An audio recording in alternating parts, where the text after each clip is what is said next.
एकेकाळी मराठी सिनेमामध्ये ना एक गोष्ट कॉमन होती. लोक पोस्टर बघायचे आणि तिकिटे काढायची. स्टोरी माहीत नसायची, रिव्ह्यू माहीत नसायचे, यूट्यूब नव्हतं, सोशल मीडिया नव्हतं. तरी पण पोस्टर दिसलं, तो व्यक्ती दिसला की तिकिटे काढायची. तेव्हा एक गोष्ट होती, विश्वास.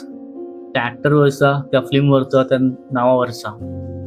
नाव होतं भरत जाधव. प्रश्न इतकाच आहे की भरत जाधव हे इतके मोठे सुपरस्टार कसे बनले आणि ते एवढे अंडररेटेड का आहेत, जाणून घेऊया आजच्या व्हिडिओमध्ये. तोपर्यंत चॅनलवरती नवीन असाल, सीन बोलला सबस्क्राईब करा, कारण आपण खरं बोलतो, बरं बोलतो आणि सीन बोलतो. आपण भरत जाधव सरांना कॉमेडी ॲक्टर म्हणून म्हणतो, पण त्या पलीकडे त्यांची काय पॉवर आहे हे आपण आता थांबायचं नाही, या सिनेमामधून बघितली असेल. काय ॲक्टिंग केली आहे बाप. कारण भरत जाधव फक्त ॲक्टर नव्हते, तो एक काळ होता एंटरटेनमेंटचा. कॉमेडी जॉनरा असेल, टायमिंग असेल, ॲक्टिंग असेल, कडक. आणि जर तो काळ आपण समजून घेतला तर एकंदरीत मराठीचा प्रवास हे आपल्याला समजतो. एक साधा प्रश्न तुम्हाला आहे, कमेंट्समध्ये नक्की सांगा. मराठीमध्ये खूप ॲक्टर्स आले, ठीक आहे, पण भरत जाधव हे व्यक्ती वेगळे का ठरले? तुम्हाला जर कळलं असेल तुम्ही कमेंटमध्ये नक्की सांगा. भरत जाधव सरांची सुरुवात ही थिएटरपासून झाली. खूप नाटकं तुम्ही बघितली असेल, खूप नाटकं त्यांनी केली, गाजवली. अक्षरशः रंगमंचावरती त्यांनी धुमाकूळ घातला. नाटकामध्ये कसं असतं, लाईव्ह ऑडियन्स असतो, ना रिटेक, ना लाईटिंग, ना एडिटिंग, ना कुठला स्क्रिप्टिंग असतं, प्रॉप असतं, ते फक्त टॅलेंट. त्यांची सुरुवात ही लोकधारा या कार्यक्रमापासून झाली आणि थिएटरने त्यांना एक नवीन ओळख दिली. What a journey man. पण तुम्हाला जर भरत जाधव खरंच माहिती असेल तर त्यांची ओळख ही सिनेमामुळे नाही झाली, त्यांची ओळख झाली थिएटरमुळे, नाटकामुळे. All the best, all the best भाई. हे फक्त नाटक नव्हतं, हा होता एक एक्सपिरियन्स. तो एक कल्चरल इव्हेंट होता. हजारो प्रयोग, हाऊसफुल शोज, महाराष्ट्रभर दौरे. आणि तिथूनच भरत जाधव, अंकुश चौधरी, संजय नार्वेकर यासारख्या कलाकारांची लोकप्रियता वाढली. पण खरी क्रांती अजून बाकी होती.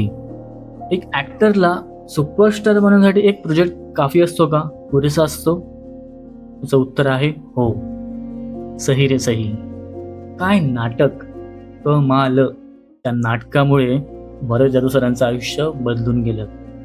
या नाटकात त्यांनी एक रोल नाही, 2 नाही, 3 नाही, 4 रोल केले आहेत, वेगवेगळी पात्र. आणि ते ट्रान्झिशन इतकं स्मूथ असायचं की प्रेक्षकांना प्रश्न पडायचा, हे कसं करतायत, हे कसं चाललंय. हे सहीचे हजारो प्रयोग झाले, हजारोपेक्षा जास्तच. आता 2026मध्ये आय थिंक सो 1,500-2,000 प्रयोग झालेच असतील. जत्रा, खबरदार, पछाडलेला, साडेमाडे 3, नो एंट्री.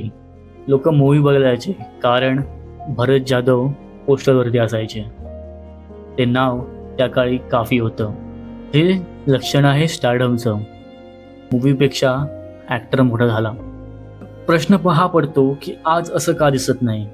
कारण आज लोकांची मनं बदलली आहेत, कारण काळ बदलला आहे. पूर्वी लोक ट्रेंडला फॉलो करायची, ॲक्टरला फॉलो करायची, आता कॉन्टेंटला फॉलो करतात. पूर्वीच्या वेळी पोस्टर पुरेसं असायचं, आता ट्रेलर, टीजर हे सुद्धा कमी पडतात. भरत जाधव सरांचं अचिव्हमेंट कमी होतं का? नाही, कदापि नाही. उलट ते अजून मोठं होतं. उदाहरण तुमच्या डोळ्यासमोर आहे.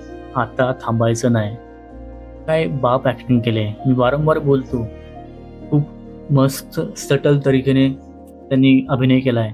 माझ्यासाठी पर्सनली भरत जाधव हा फक्त ॲक्टर नाही आहे, ही इज अ गोट, ग्रेटेस्ट ऑफ ऑल टाईम. कदाचित मराठी इंडस्ट्रीमध्ये अजून खूप मोठे स्टार येतील, होतील, गाजतील, नाटकं करतील, पण भरत जाधव सरांसारखी सर कोणालाच येणार नाही. लिख के देता हूं मैं. तुम्हाला भरत जाधव सरांचा कुठला सिनेमा आवडला, कुठलं नाटक आवडलं, एक कमेंटमध्ये नक्की सांगा.